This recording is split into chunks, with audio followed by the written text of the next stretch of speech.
You know, it's funny. We use thousands of words every single day, but have you ever stopped to think about the hidden stories behind even the simplest ones? Turns out, some of the most basic words we know have a pretty amazing background. Let's dig into one of them. So let's start with a word we all know, reading. On the surface, it seems pretty simple, right?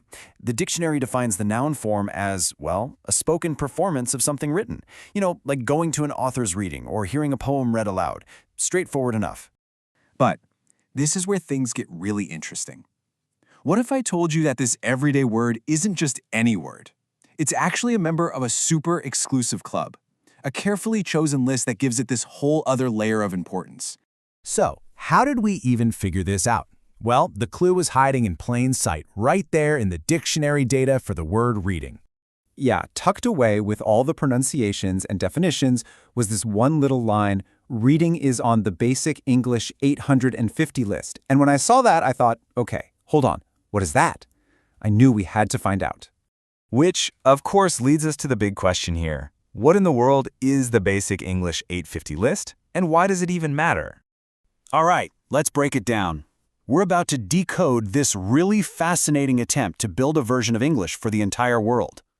And it all comes down to this one very specific number, 850. Not 849, not 851. Exactly 850.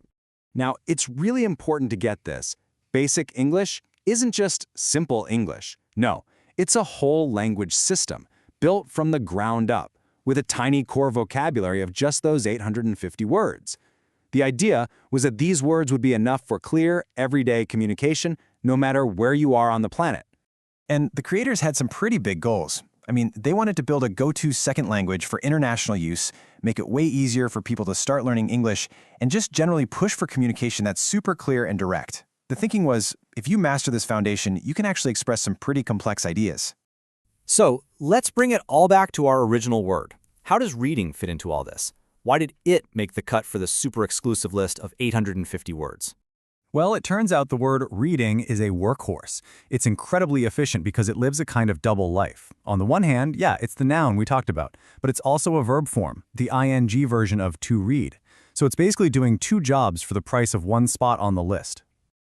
I mean, just look at this. From that one simple root, read, you get all these other forms. You can talk about the past, the present, things that are happening right now.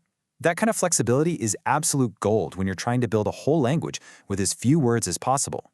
In a system like Basic English, every single word has to pull its own weight, you know? A word that can jump in and do multiple jobs isn't just helpful, it's absolutely essential. Reading is the perfect example of a word that gives you a ton of bang for your buck. And this really gets to the bigger idea behind this whole thing. It's about the surprising and, honestly, the incredible power you can find in simplicity. At the end of the day, Basic English teaches us this huge lesson. Powerful, clear communication isn't about how many words you know. It's about how well you can use the essential ones.